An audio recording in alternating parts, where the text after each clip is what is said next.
Hello gamers! Battlefield 2042. You may have heard this is the worst game ever made, but is this really true? Keep watching to find out. 2042 is the latest game in the Battlefield series. It is a mostly multiplayer online first-person shooter. The player begins by choosing a game mode, then picking a team and class, with each class having their own unique set of traits and abilities, including everything from close range assault styles to solo sniper types right through to anti-tank engineers, and there is even more variety than that. Similar to other online first-person shooters, there are a wide variety of game modes. However, the two most popular are Breakthrough and Conquest. Conquest is the original and still most popular way to play 2042, with this mode being simply a giant sandbox with players fighting for ownage of various control points scattered throughout the map. The maps are large, extremely detailed, and truly allow you to immerse yourself into the world and play it your way. Do you want to snipe from high places? You may do so. Do you want to engage in close combat in buildings? You may also do so. Now, as the maps are extremely large, you're also given a variety of modern military vehicles to get around, plus provide some additional firepower. Everything is included, from APCs to tanks to gunships to fighter jets, plus fast nimble attack helicopters. Can't seem to capture a point because the enemy is simply too dug in? Well, then maybe a gunship or heavy tank might shift the battle in your favour. There are limitless possibilities in this game mode. Next is Breakthrough. This is a more limited game mode that focuses on fast linear combat rather than a completely open sandbox. The maps have been streamlined and focused by limiting the available control points. The attacking team must take these control points before the match can progress onto the next set, with the other team simply trying to stop this from happening. Available vehicles have also been restricted to force close combat gameplay, plus making them much more valuable, as their extra firepower can easily turn the battle in your favour. There is more action, more combat, less travel, less downtime, and just more adrenaline overall. The Conquest game mode is somewhat slower paced, whereas Breakthrough is extremely fast paced. Other gameplay modes include Rush, which is similar to Breakthrough but with a bomb planting mechanic, Team Deathmatch explains itself, and Hazard Zone, which is incredibly similar to the DMZ mode from Modern Warfare. Now, these other game modes are not too popular, as the true fun and best experiences are held in Conquest or Breakthrough, but they are still there and playable if you so choose. The Battlefield and Call of Duty series are at war with each other, with the differences mainly being scale. COD is more focused on small maps, small plays, and small corridors, with Battlefield doing large maps, large plays, and large open areas. COD focuses more on the twitch muscle mechanic, whereas Battlefield requires big brain plays to be successful. Which series is better depends just on how you like it. Like most modern shooters, the game features a wide variety of unlocks and cosmetics. You can unlock character skins, weapon skins, and even vehicle skins. And of course, 2042 has an online store with its own in-game currency and battle pass system. There are unlockable weapons, weapon attachments, and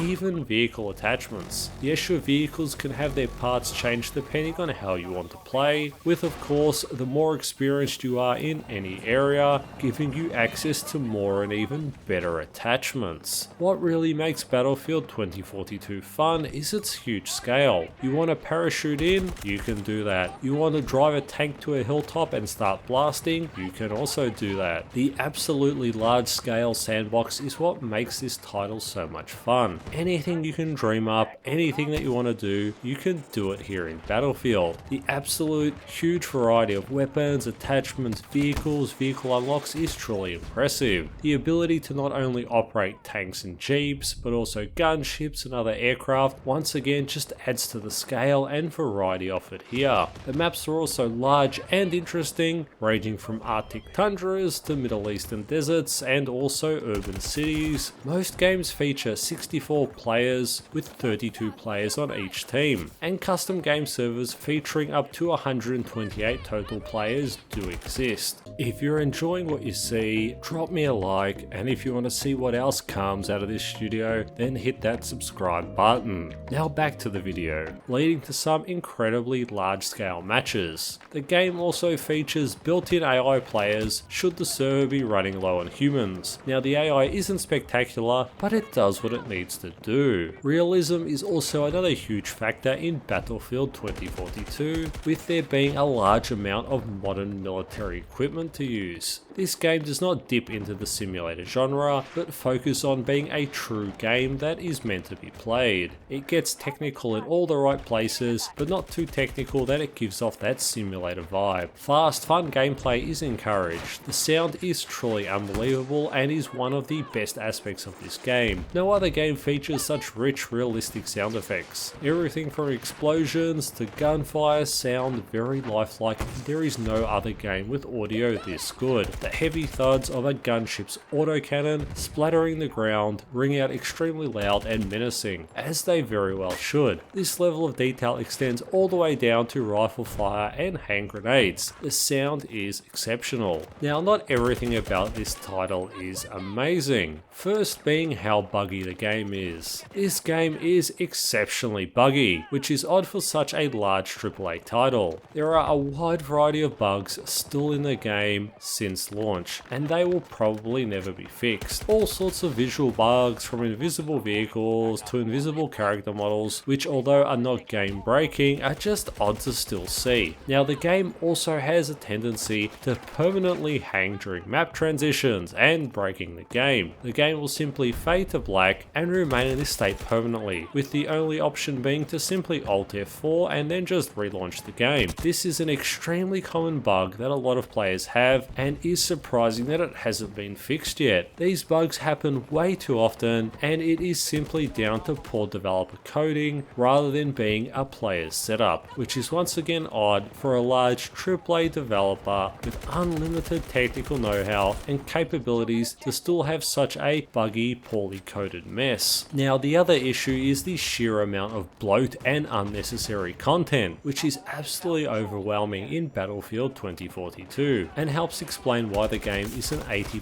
gigabyte download. There is basically too much content that 99% of players do not want. Included in 2042 are playable portions of previous Battlefield titles. Want to experience legacy Battlefield games and maps? You can do that here. However, most players simply want to play the latest and greatest offerings of 2042 rather than the previous titles. So this content goes unplayed but is still required in order for you to play 2042. This of course explains that huge file size and also all of the unfixable bugs. Trying to incorporate 5 different games into one doesn't seem to have worked out all that well. Overall, this game is extremely fun to play, but only when it works. Too many times I've just been playing, having a good time, only for the game to break and then having to restart it. And this happens way more often than it should. If Cyberpunk 2077 can fix their game, it's just strange to see a developed series like Battlefield unable to. This game should be picked up at a super low price, as it's extremely fun and satisfying play, however only when it works, which it doesn't most of the time. If you're able to play for 60 minutes without a single bug,